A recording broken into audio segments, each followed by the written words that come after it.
बेगुनाहों पर अत्याचार है। आज मुझे किस लिए अरेस्ट किया गया है? 8.5 एकड़ जमीन के घोटाले में अगर है हिम्मत सदन में तो कागज पटक कर दिखाए कि 8.5 एकड़ का जमीन हेमंत सोरेन के नाम पर है। अगर होगा मैं उस दिन से राजनीति से इस्तीफा दूंगा। झारखंड की 3.5 करोड़ जनता की नजरों में ये गिरी हुई सरकार साबित होगी कि वही लोग हैं, वही चेहरा है जिन्होंने झारखंड को दोनों हाथों से लूटने का काम किया। इसलिए जनता के नजरों में वो असफल साबित होंगे, असफल साबित होंगे। संवैधानिक अधिकार है, कोई भी अंडर ट्रायल रहने वाले जब तक उनकी सदस्यता रहती है किसी भी कस्टडी में रहे, उनको विधानसभा हो या लोकसभा के कार्रवाइयों में भाग लेने का परमिशन ग्रांटेड पहले से ही है। कोई ऐसा कोई अपवाद नहीं हो रहा है, पहले से ही है। बीजेपी जानना चाहेगी जनता के उस सवालों को कि भाई ये सरकार गई क्यों थी और नई सरकार की इच्छा क्या है।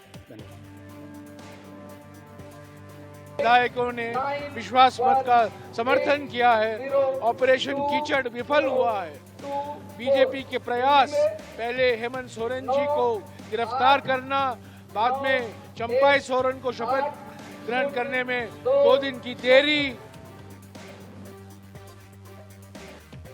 बहुमत जो है चंपाई सोरेन के साथ है, उनकी सरकार बनने देनी चाहिए। ये बड़ी गलत बात है। इस तरह से बहुमत वाले गठबंधन को सरकार बनाने के लिए तरह तरह से रोकने के प्रयास हो रहे हैं। जनता इसका जवाब देगी, क्योंकि बहुत ही गलत चीज है। भारतीय जनता पार्टी इस प्रकार की कोई गलत काम नहीं करती है। हाँ। हम डेमोक्रेसी को कोई दुकान नहीं बनाते हैं। जो लोग परिवार और पैसे के लिए सिर्फ राजनीति करते हैं वो लोग ये सब धंधा करते हैं।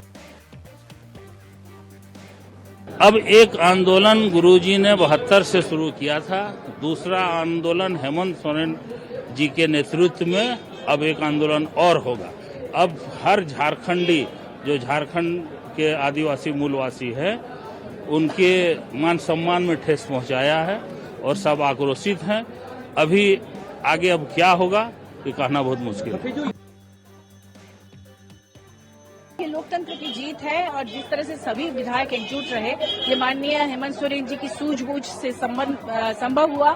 साथ में कांग्रेस और राजद तमाम लोगों ने मिलकर जिस तरह की रणनीति बनाई और ये बहुत ही असंभव को संभव करके दिखाया गया है।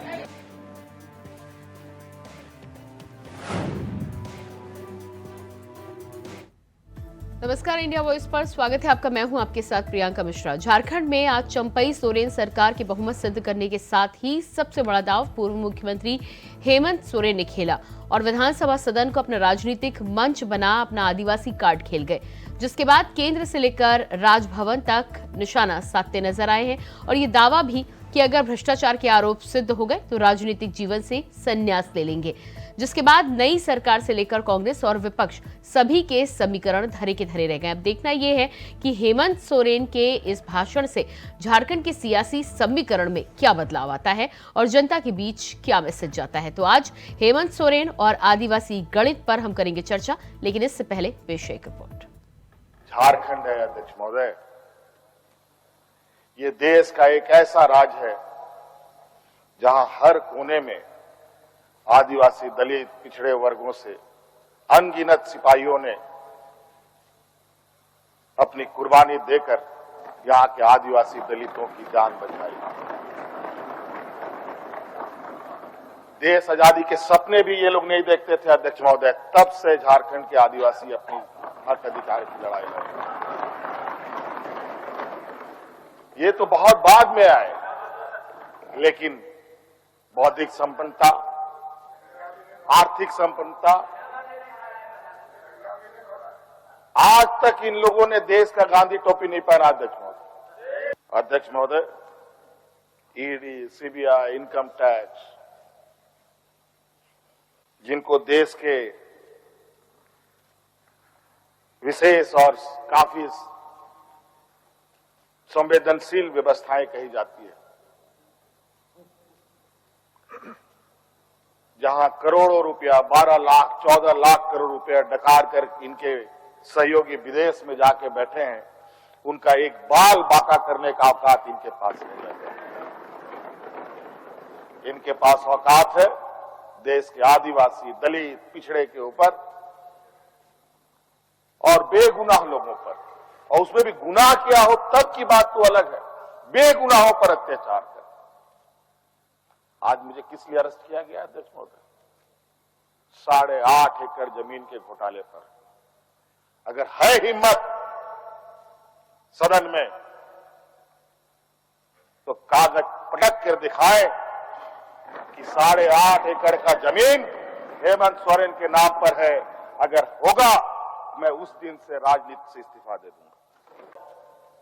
मुझे कोई गम नहीं कि मुझे आज ईडी ने पकड़ा। जिस तरीके से बंधुदा का सदस्यता लिया, ये आप चुनाव नहीं लड़ सकते हैं। हो सकता है मेरा भी ये आस करे। सत्ता लुलुपता के लिए हम लोग कभी नहीं आए अध्यक्ष महोदय, लेकिन ये बात मैं इस सदन में कहना चाहूंगा कि झारखंड मुक्ति मोर्चा का उदय झारखंड के मान सम्मान स्वाभिमान को बचाने के लिए हुआ है, और इस मान सम्मान स्वाभिमान के प्रति जो भी बुरी नजर डालेगा उसको हम मुंह तोड़ जवाब देंगे, चाहे राजनीतिक रूप से हो, चाहे कानूनी रूप से हो, चाहे वो किसी भी जंग मैदान में हो। ये हमारा संकल्प है। अध्यक्ष महोदय, मैं आंसू नहीं बहाऊं, आंसू वक्त के लिए रखूंगा। आप लोगों के लिए आंसू का कोई मतलब नहीं। आदिवासी दलितों का, पिछड़ों का, आदिवासी के आंसुओं का कोई मोल नहीं। वक्त आने पर हम इनके एक एक सवालों का जवाब और एक एक इनके षड्यंत्र का जवाब वक्त आने पर बड़ी माकूल तरीके से दिया जाएगा। और इसके बाद आपको सुनाते हैं झारखंड के कुछ अहम राजनीतिक बयान। लेकिन एक हमारे विधानसभा अध्यक्ष और एक हमारा जो है बीमार है रामदास बाबू, लेकिन कैसी साजिश थी आप ये देखिए, और कितना जोश और खरोश था हमारे विधायकों में। ये चाहते थे कि विधायकों को डरा दें, धमका दें, किसी को अपमानित करें, प्रताड़ित करें, फंसा दें, कोई अप्रिय घटना करके ये राष्ट्रपति शासन की ओर ले जाना चाहते थे। देखिए, बीजेपी तो इसमें कहीं कुछ कर रही है या नहीं कर रही तो जनता के सामने है। खुद भ्रष्टाचार के आकंड में हेमंत सोरेन डूबे थे। आर्मी की जमीन को उन्होंने अपने परिवार के नाम आवंटित करा के जिस तरह से उसको सोल्ड किया, तो आज उस भ्रष्टाचार के नाते वो अपनी स्वतंत्र एजेंसियां कार्रवाई कर रही हैं, लेकिन जनता का आज वहां की सरकार ने विश्वास खो दिया है। आखिर उनको डर है, आखिर वो अपने विधायकों को हैदराबाद लेके गए, कहा क्यों, किससे? झारखंड विधानसभा में उस पर कोई सवाल नहीं था, कोई शक नहीं था। हम पहले से ही कह रहे थे कि हम ये विश्वास मत सही मात्रा में, भारी मात्रा में जीतेंगे। 47 विधायकों ने विश्वास मत का समर्थन किया है। ऑपरेशन कीचड़ विफल हुआ है। बीजेपी के प्रयास, पहले हेमंत सोरेन जी को गिरफ्तार करना, बाद में चंपाई सोरेन को शपथ ग्रहण करने में 2 दिन की देरी, फिर एकदम आप विधानसभा में वोट मांगो। वो मांग जो बिहार में 12 फरवरी तक दिया गया है, ये सब विफल हुए हैं। बीजेपी नाकामयाब हुई है। विश्वास मत सदस्यों के आधार पर हुआ है, लेकिन सवालों के आधार पर नहीं। जिस सवाल पर ये परिस्थिति पैदा हुई, उस सवाल का जवाब सरकार के पास नहीं था। ये सवाल आवाम का है, लोगों का है, आज की परिस्थिति का है। करप्शन के जो चार्जेज हैं, उसके ऊपर सरकार मौन रही। देखिए, बहुमत जो है चंपाई सोरेन के साथ है।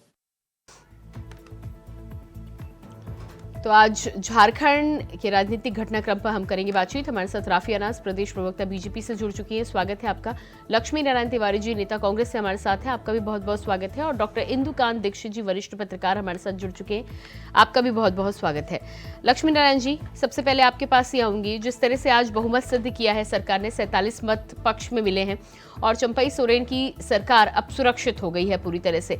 उसके बाद पूर्व मुख्यमंत्री हेमंत सोरेन जिस तरह से निशाना साधते नजर आए हैं और आदिवासियों की बात की है, उसको आप कैसे देखते हैं? क्या कोशिश की जा रही है आदिवासियों को साथ लाने की, या वाकई में तमाम आदिवासी एक मत हैं?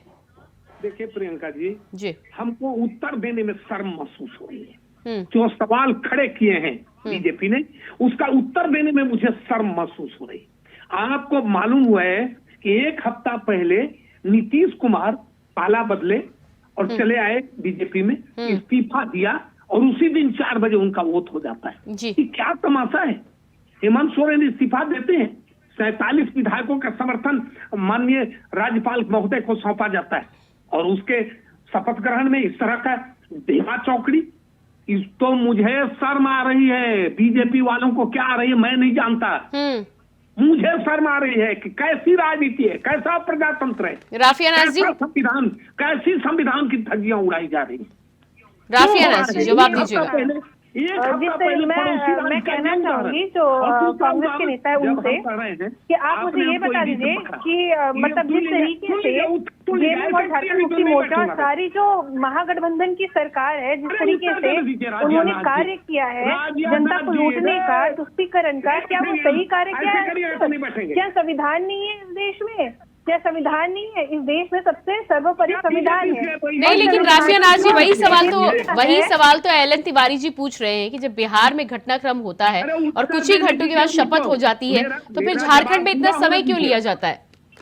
देखिए, सबसे बड़ी बात है कि हेमंत सोरेन जी इधर से उधर भाग रहे थे, पूरे 40 घंटे उनका कोई पता नहीं था। वो जिस तरीके से हाइड एंड सीक का गेम खेल रहे थे, और इससे भी बड़ी शर्म की बात है कि जनता से गिरफ्तारी को साइड करने के लिए कभी विधायक हैदराबाद निकलने का तैयार होते थे, तो कभी रायपुर निकलने के लिए तैयार हो रहे थे। तो ये हाइड एंड सीक का गेम क्यों खेला जा रहा था?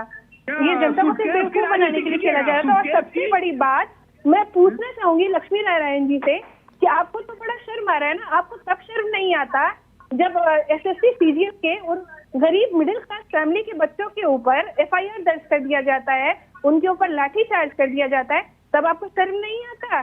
तब कांग्रेस को जेएमएम शर्म नहीं आता?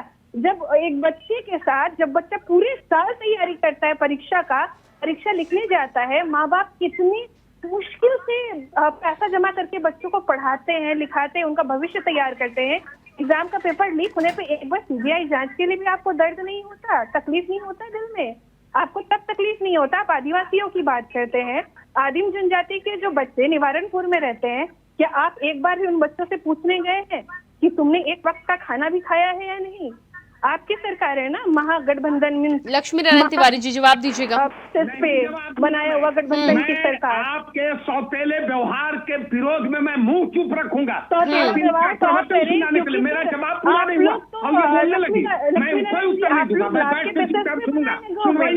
लक्ष्मी नारायण तिवारी जी आपको पूरा मौका दिया, आपने अपनी बात रखी। नहीं बोलेंगे, आप इनका प्रवचन सुनाने के लिए बैठाती हैं। नहीं तो लक्ष्मी नारायण तिवारी जी, आपको मैंने सबसे पहले मौका दिया कि नहीं दिया? किसको कितना मौका देना है लक्ष्मी नारायण तिवारी जी? लक्ष्मी नारायण तिवारी जी सुनिए पहले आप मेरी बात। किसको कितना मौका देना है वो मैं तय करूंगी ना। आपको मौका ना मिले पूरी डिबेट में तो फिर आप शिकायत कर सकते हैं। प्रवचन सुनूंगा मैं। नहीं तो लक्ष्मी नारायण तिवारी जी, सरकार आपकी बन गई है, इसका मतलब आप विपक्ष को सुनेंगे ही नहीं। जब यहाँ पर आप इस तरह का बर्ताव करेंगे, लक्ष्मी नारायण तिवारी जी, डिबेट का क्या मतलब होता है? तिवारी जी आप वरिष्ठ हैं, तिवारी जी पहले सुनिए, तिवारी जी पहले सुन लीजिए, अनुरोध कर रही हूँ। पहले मेरी बात सुनिए। हाँ सुनाइए। सवाल पूछना चाहूंगी कि ये जो महिलाओं के लिए वो कहते हैं कि महिलाओं की सरकार है, अरे तिवारी जी आपका उत्तर पूरा हो चुका था, आपने अपनी बात रख चुके थे कि आपको राजभवन में मौका देने से क्यों मिला कि नहीं, उसी पर सवाल किया ना मैंने। देखिए डिबेट की दिशा मुझे तय करने दीजिए, तिवारी जी हाईजैक मत करिए। व्यवहार करिएगा तो हम लोग नहीं, सौतेला व्यवहार कह देने से नहीं होता। अगर आपको पूरी डिबेट में समय ना मिले तो आप सवाल उठा सकते हैं। जब मैं मौका दे रही हूँ तो बेवजह सवाल मत उठाइए। आप दोनों के पास मैं बाद में आऊंगी, इंदुकांत दीक्षित जी के पास पहले मैं जाऊंगी। इंदुकांत दीक्षित जी, जिस तरह से आज झारखंड में आदिवासी कार्ड की हम खास तौर पर बात कर रहे हैं, पूर्व मुख्यमंत्री हेमंत सोरेन ने जिस तरह से विधान सभा में जो राजनीतिक भाषण दिया है और आदिवासी कार्ड यहां पर खेलते हुए नजर आए हैं, क्या लगता है आपको आने वाले समय में आदिवासियों को अपनी तरफ मोड़ने में और आदिवासी जनता का जो नैरेटिव है उसे सेट करने में मदद मिलेगी, जिसकी कोशिश की गई है आज? जी नमस्कार प्रियंका जी, मेरी आवाज आ रही है? जी आ रही है। तिवारी जी को और राफिया जी को भी मेरा नमस्कार।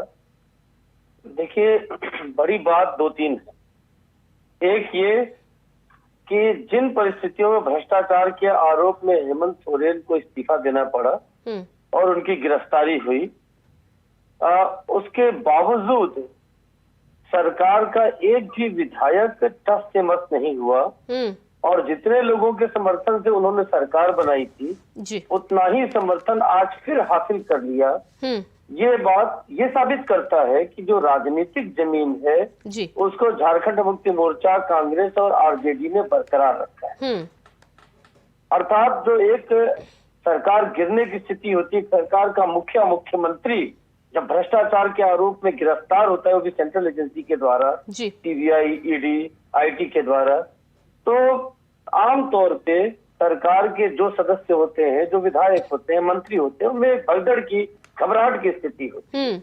उन्होंने उसको मेंटेन किया, ये बड़ी बात जी।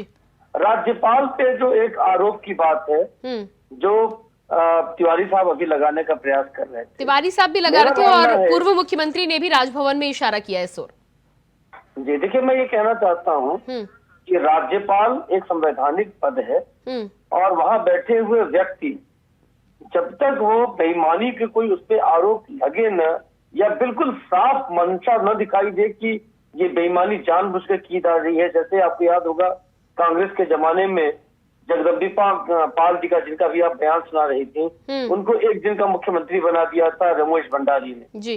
बिल्कुल दिखता था कि किस तरह से। इसी तरह से इसी झारखंड में सित्ते रजी जी ने क्या किया, इसी झारखंड में एक निर्दलीय विधायक मधु कौड़ा को किस तरह से कांग्रेस और आरजेडी ने समर्थन देके सरकार बनवा दिया। इस तरह से अगर खुल्लम खुल्ला कहीं खेल होता दिखाई दे तो बेईमानी कही जा सकती है और कहा जा सकता है कि पक्षपातपूर्ण व्यवहार है। जब राज्यपाल ने लगभग 24 से 26 घंटे बाद ही विचार कर करके और वैधानिक राय लेकर के कुल मिलाकर करके दूसरी रात बीते के पहले ही बुला लिया चंपई सोरेन को सरकार बनाने के लिए, मनोनीत कर दिया, उसके बाद इस तरह के आरोप उचित नहीं है। आपने कहा कि जो जिस तरह से विधानसभा में भाषण दिया उसका उपयोग किया हेमंत सोरेन ने, देखिए कोई भी राजनीतिक दल का व्यक्ति अगर वो उसे लगता है कि हमें एक अवसर मिल रहा है अपनी राजनीतिक बातें करने की, जनता के सामने अपना डिफेंस रखने की, तो उसका उपयोग करता है और बहुत खूबसूरती से आज हेमंत सोरेन ने उस मौके का सदुपयोग किया है। अब जो भाजपा कह रही है कि अगर उनके पास तथ्य है और तर्क है कि उन्होंने जो आज उन्होंने सदन में कहा कि अगर 8.5 एकड़ जमीन हमने सेना की अपने नाम कराई है, कागज पटक दे तो हम राजनीति से संन्यास ले लें। जी बिल्कुल, यही बात वो ईडी के सामने साबित कर दे। ईडी ने जो आरोप लगाए हैं वहां पे तर्क और साक्ष्य पर बातें होंगी, इमोशंस पे बातें नहीं होंगी। इमोशनल कार्ड उन्होंने विधानसभा में खेला है, साक्ष्यों पे बात होगी ईडी और अदालत के नहीं, लेकिन उन्होंने दोनों कार्ड एक साथ साथ विधान सभा में खेलने का काम किया है। एक तरफ आदिवासी कार्ड, दूसरी तरफ सहानुभूति कार्ड और तीसरी तरफ यहाँ पर सबूत और लॉजिक की भी बात करते हुए नजर आए हैं। ठीक कह रही है प्रियंका जी, लेकिन सबूत और साक्ष्य की बात या अपने पक्ष में डिफेंस की बात उन्होंने, जब भी मैंने भी व्यक्तिगत तौर पर उन्हें बात किया था जब अनगढ़ा में माइनिंग लीज रिवीजन की बात थी, और इस मामले में भी कोई साक्ष्य या सबूत रखने का उन्होंने काम नहीं किया। क्या इस भाषण का आने वाले समय में 24 के चुनाव से पहले या एक साल बाद जो विधानसभा के चुनाव होने हैं उसमें समीकरण में बदलाव, सियासी समीकरण में जो बदलाव जो अभी तक लग रहा था कि कहीं ना कहीं भ्रष्टाचार में डूबे हुए हैं, क्या वो दाग धोने का काम करेगा ये भाषण? ये भाषण से असर नहीं पड़ेगा। देखिए, भारत में जनता की स्मृति बहुत छोटी होती है राजनीतिक तौर पे। अभी 3 महीने बाद लोकसभा के लिए मतदान होना है। जी।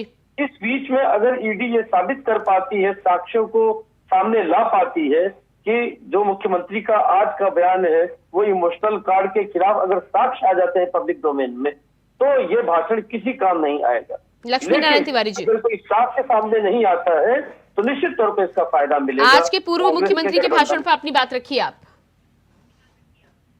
आदिवासियों को साधने का जो प्रयास किया है, क्या लगता है आपको फायदा पहुंचेगा? लक्ष्मी नारायण तिवारी जी,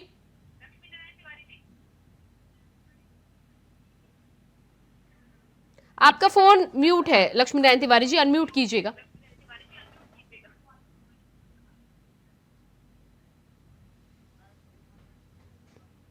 लक्ष्मी नारायण तिवारी जी, आपके पास वापस आती हूँ, आपकी आवाज मुझ तक पहुंच नहीं पाई। राफिया राज जी, क्या लगता है आपको?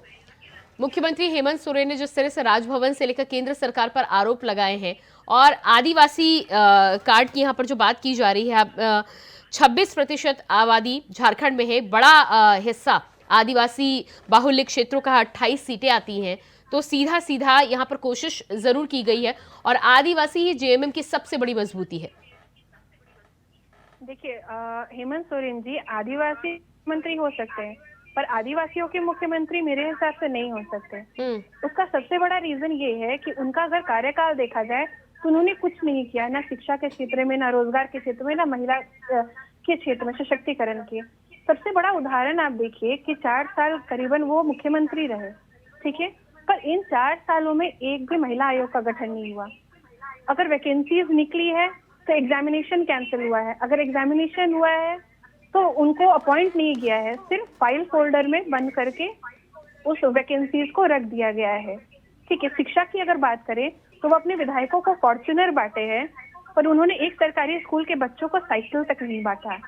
तो पूरी तरीके से ये जो गवर्नमेंट है सिर्फ लाभ के बेसिस पे एस्टैब्लिश की गई थी, और जब हम कोई भी काम लाभ के बेसिस पे करते हैं तो वो इसी तरीके से उसका नतीजा आता है, क्योंकि बोया पेड़ बबूर का तो आम कहाँ से खाए। जब हम लाभ के बेसिस पे ही किसी चीज की शुरुआत करेंगे तो इसी तरीके से वो सामने आता है। और रही बात कि अगर आप बार बार आरोप लगाएंगे कानून पे, तो आपको कानून पे, न्यायपालिका पे, आपको संविधान पे विश्वास ही नहीं है तब। ठीक है, अगर आपको विश्वास रहता तो आप कभी हाइड एंड सीक का गेम प्ले नहीं करते, क्योंकि सास को आज कैसा। ठीक है तिवारी जी, ईडी बार बार बुलाई जा रही थी तो उनको क्वेश्चन का जवाब देना था। तिवारी जी, क्या लगता है आपको? नाज जी कह रहे हैं कि आदिवासी मुख्यमंत्री जरूर है पर आदिवासियों के मुख्यमंत्री नहीं है। 26% आबादी जो है जिसका दावा किया जाता है कि जेएमएम के साथ है, क्या वो साथ बरकरार रहेगा? प्रियंका जी, जो मुझसे पूछना है राफिया नाज से पूछ लीजिए। सौतेला व्यवहार से हम आहत हैं, हम कोई उत्तर नहीं देंगे। लक्ष्मी नारायण तिवारी जी, हम क्यों मुंह खोलते देखें? लक्ष्मी नारायण तिवारी जी, नहीं हो रही है, आप वो टोकते रही है। मेरी बात तो पूरी होने दीजिए। हाँ ठीक है, पूरी करिए। हमारे साथ आपका सौतेला व्यवहार दिखता, आप रिप्ले करके देखिए कि हमारा हमको कितना देर समय दिया और राफिया नाज को। तिवारी जी पहले, हाँ आप मुझे 1 सेकंड दीजिए, पहले मुझे अपनी बात क्लियर करने दीजिए। तिवारी जी, आप मुझ पर आरोप लगा रहे हैं, पहले मुझे अपनी बात क्लियर करने दीजिए। आपके साथ मेरा कोई सौतेला व्यवहार नहीं है, आप सरकार में हैं, आपसे सवाल करना मेरा काम है। तिवारी जी, आपसे सवाल करना मेरा काम है। जब मैं आपसे सवाल करती हूं और जब आप सवाल की बजाय इर्द गिर्द घूमते नजर आते हैं तब मैं दूसरी की तरफ जाती हूं। अब मैं आपको मौका दे रही हूं, आपको पूरा मौका दूंगी, आप अपनी बात रखिए आदिवासी के ऊपर। जी प्रियंका मिश्रा जी, बेबाक उत्तर देता हूं मैं। गिर्द हम गोल गोल नहीं घुमाते, लेकिन आप मुझे बोलने नहीं देती। नहीं तो अभी मैं समय दे रही हूँ, आप बात रखिए। बेबाक आप अपना उत्तर रखिए। नहीं तिवारी जी, समय खत्म हुआ। तिवारी जी ये बताइए, बीजेपी के प्रवक्ताओं को बुलाइए, बौद्धिक कराइए, ये लोग बौद्धिक करें, हम उसका आराम से। अब ये तिवारी जी, ये आपकी मर्जी, आपको मौका मिल रहा है, आप अपनी बात नहीं रखना चाहते तो ये आपकी मर्जी है, लेकिन आप इस तरह के गलत आरोप नहीं लगाइए। इंदुकांत जी, आपके पास मैं आऊंगी। इंदुकांत जी, क्या लगता है आपको इस तरह का आरोप लगाने से क्या बच पाएंगे? क्या मतलब आपको जवाब ना देना हो तो आप सीधे आरोप लगा दीजिए। नहीं, मेरा मानना है कि तिवारी साहब वरिष्ठ राजनीतिज्ञ हैं, उनको जो भी अवसर मिले, अगर लगता है कि कम अवसर मिल भी रहा है उसमें अपनी बात जितना सटीक कहेंगे, जनता सब कुछ देखती है, वो कहेगी कि हाँ भाई इनको कम समय मिला, लेकिन इन्होंने अपनी बात उस कम समय में भी रखा। और समय तो तिवारी साहब देखिए, ये एंकर का अधिकार है कि किसको कितना देना है। मैं ये मानता हूँ कि तिवारी साहब आपको अवसर मिलता है जितना भी, उस अवसर में आप 2 टूक अपनी बात रखिए। आज तो आपका दिन है। जी तिवारी जी, अब क्या कहना चाहेंगे आप?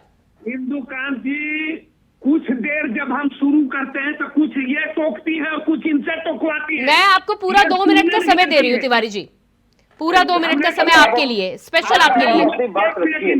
आप अपनी बात रखिए तिवारी जी। नहीं बोलेंगे हम। अब ठीक है, वो आपकी मर्जी। फिर एक बार और मैं बोल रही हूँ, आपको पूरा 2 मिनट का समय दे रही हूँ, अपनी जो भी बातें आप रखना चाहे रख सकते हैं। प्रवक्ताओं का प्रवचन सुनने के लिए आपने बैठाया। अरे तिवारी जी डिबेट में बैठे हैं आप, डिबेट में बैठे हैं आप। कोई क्लासरूम थोड़ी ना चल रहा है कि क्लास टीचर ने समय नहीं दिया तो बच्चा शिकायत करेगा। तिवारी जी ठीक है, बड़ी हंसी आ रही है मुझे इस बात पर। खैर, आपकी जब मर्जी हो तब आप बोलिएगा। राफिया नाज जी, क्या कहना है इस पर आपका? नहीं तिवारी जी वाकई यहाँ पर आप वरिष्ठ हैं, मैं आपसे अनुरोध करूंगी, लेकिन इस तरह का नहीं, इस तरह का बिहेवियर यदि डिबेट में आप दिखाएंगे तो मैं सवाल कैसे कर पाऊंगी? आप बताइए। आप यदि सवाल का जवाब देने को बिल्कुल तैयार नहीं है तो वो आपकी मर्जी है, पर सवाल पूछना मेरा काम है। नहीं ठीक है तिवारी जी, मेरा काम है सवाल पूछना, मैं सवाल पूछूंगी। जी राफिया नाज जी।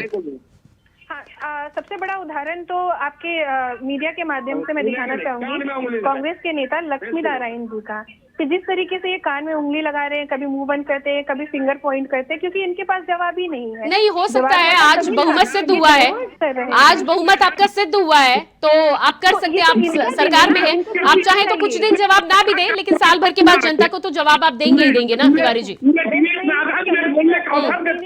कान में उंगली लगाऊंगा, यही मेरी मजबूरी है। ये तो सिर्फ बेवकूफ बनाने का ही काम की है। अगर काम होता ना तो अभी वो रिफ्लेक्ट होता।